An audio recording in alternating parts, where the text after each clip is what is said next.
It's been a while, most esteemed viewers. For those of you who don't know me, my name is Jekyllstein Gray, and I am finally back. Um, it's a long story. I will probably do a whole update video on why I've been gone for so long and what my plans for the future are. But for right now, I want to talk about autistic self diagnosis. Um, this is a very anecdotal video. This is just my thoughts and sort of my experiences and my impressions of things. This is not in any way, shape, or form supposed to be like academic or empirical or anything like that. This is just my own thoughts and my own experiences. So, make of that what you will. Also, we're not going to get into anything like super, uh, controversial or painful to deal with, or nothing, or psychologically damaging. At least I don't think so. But we will be talking about some of the more everyday sort of shitty things that come along with being autistic. So if you want to not deal with that, then now is the time. Anyway, so with that out of the way, no, now's the time to leave. Anyway, so with that out of the way, I want to start with Glee. Seriously, I think it was during the pandemic when there was a lot of Glee being watched at my house at the time. It might even have been around the time I started this channel. But it was one of those shows, kind of like Gilmore Girls for me, which is where I wasn't interested enough to like actively watch it, but I did enjoy watching it when it was on and I didn't have anything else to do. So I watched a lot of it, but the episode that really made me stop was the one. I can't even remember the character's name, but it was the one that introduced this character, and she apparently gets cool later on, and I don't want to get into the subject of whether Glee was good or bad, or et cetera, et cetera. That's honestly a story that other people have tackled, or the topic that other people have tackled, and that I don't really feel like I'm qualified to really discuss, and also don't really want to. Um, so the but this character is introduced, and she opens with saying, "I am self-diagnosed autistic," and it's very clear, like in the way that it's framed in the show, that she is just using this to um, to criticize, not to avoid criticism from other people, and to be like, you can't, be mad at me. I'm autistic,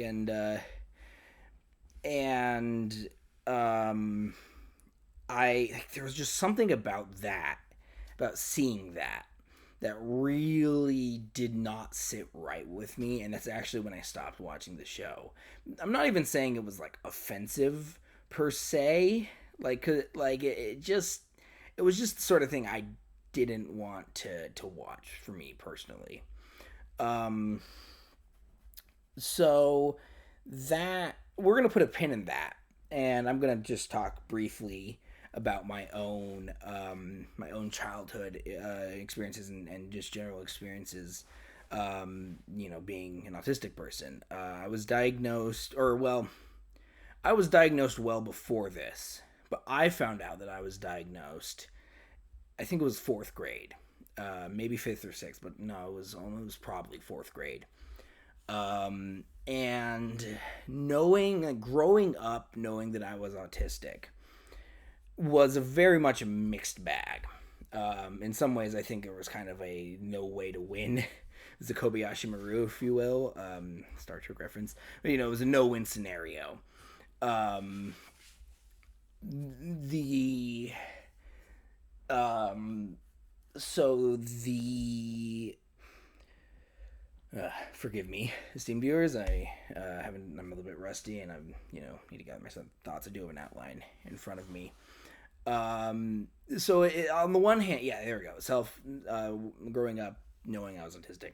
On the one hand, it was very nice to sort of have a word for why I was kind of an outcast and why I felt like I was always just like a stranger in a strange land, like not able to like not necessarily not able, but just like there was always a different like way of being, I guess. Like my body moved differently, my mind worked differently, and people were honestly pretty nice to me, but um it was hard to fit in. So it was good to have a reason for that. But on the other hand, um knowing that I was autistic, like definitely in my mind sort of solidified that divide between me and my allistic peers. I usually say neurotypical to refer to non-autistic people, but that's not necessarily accurate. And so I was so it was very much a mixed bag. Um, and after that, like there was this idea of like I think I'm not sure I thought much about self-diagnosis actually the um before the um sorry, I'm not sure I thought before that Glee episode. I'm not sure I thought much about self-diagnosis before that Glee episode. Um, the um, so the yeah, so the other main like source of knowledge or perspective on um being like self-diagnosed, quote unquote, is the um is the uh is this forgive me um is like there are certain people in my life who I won't name because or not I won't even like I'm obviously not going to name them, but I'm not even going to tell you what exactly the relation is to me because that's not really important for this video. But the long and short of it is basically that they have a lot of people who talk about their um, mental health broadly um, and also just being neurodivergent, ADHD, autistic, whatever, um, as a way of like this person always frames it as like they're very pretentious people, and they're very much like that Glee character, and I want to be careful here because I don't. This is a person who I simultaneously who is very upfront in how they present things, like very not like doesn't lie or like doesn't like misrepresent the way they think of things, but I also have learned to kind of separate some of their the way they interpret certain events with the way I interpret certain things. So I'm not sure it's accurate, but I've also never met these people, and there are definitely people out there like that. So I don't want to deny that um, aspect. But yeah, it can absolutely be something that is like made up for attention or whatever. The but I personally have never really met someone who claims to be, you know, I've never met someone who claims to be neurodivergent as just a means of getting attention um, and getting, you know, clout or something.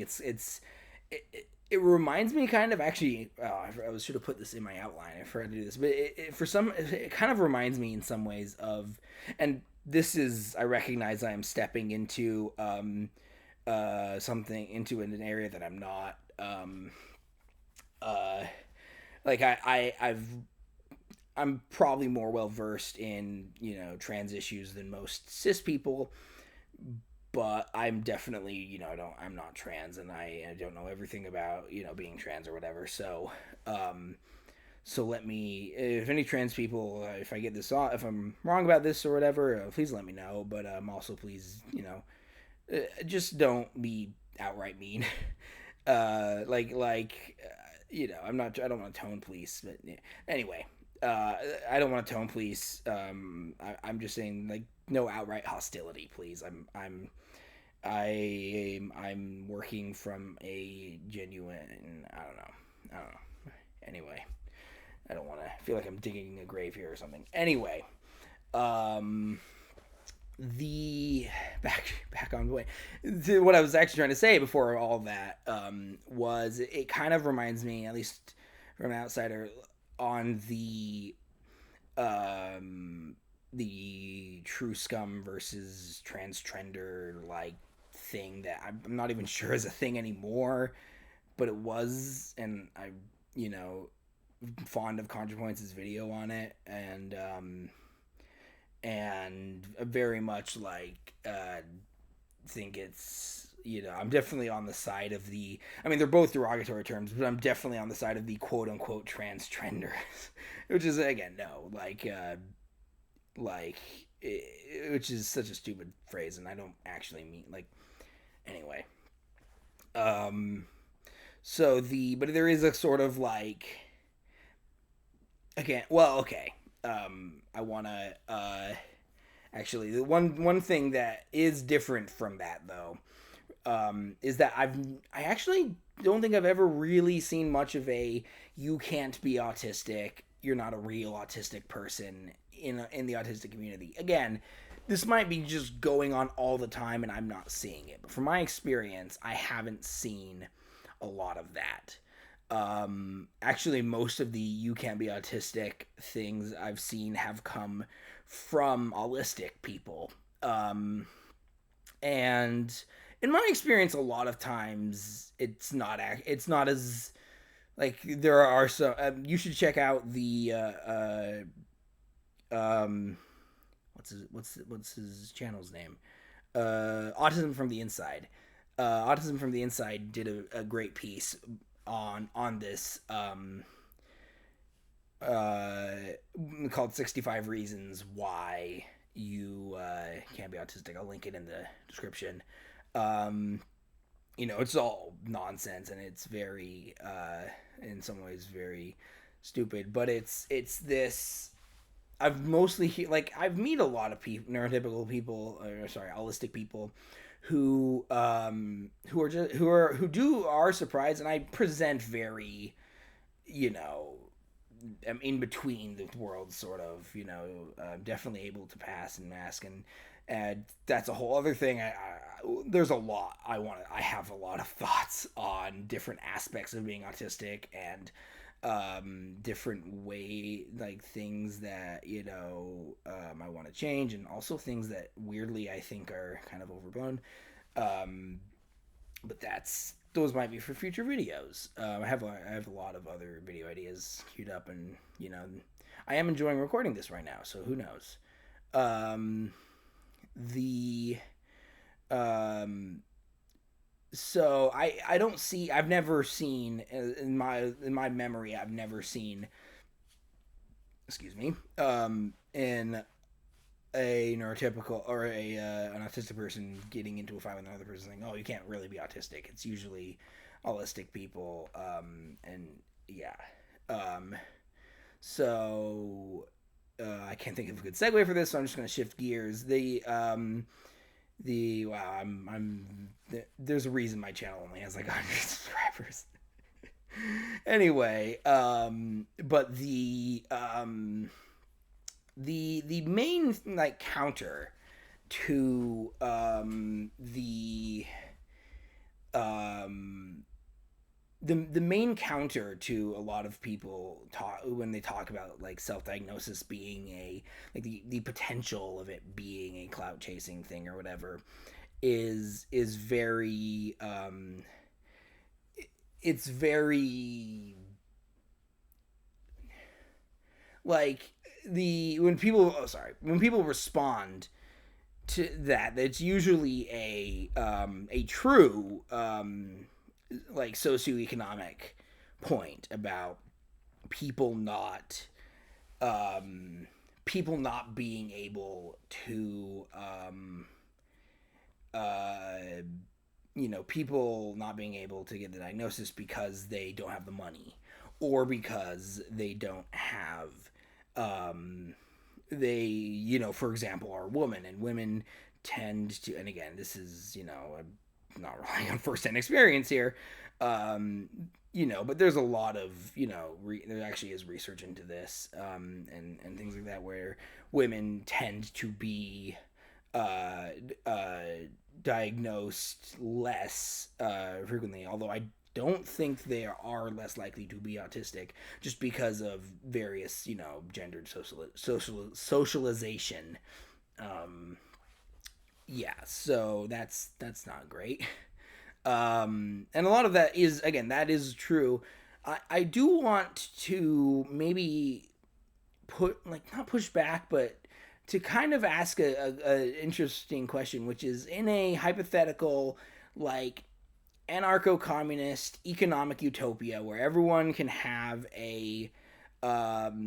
where everyone can have a access to a doctor, the would that actually make self-diagnosis invalid or unnecessary? I would honestly say no. I think I think because I still think that doctors make mistakes sometimes, basically, and they would, and not, I don't think it's just because, like, a lot of time, like, so much, the reason it's so common is because of societal expectations, and the way that like, it's in the medical industry, and that's a whole other topic. But there is still also the fact that you know doctors are fallible human beings who sometimes make mistakes, and they can you know make a mistake. And I think the uh, I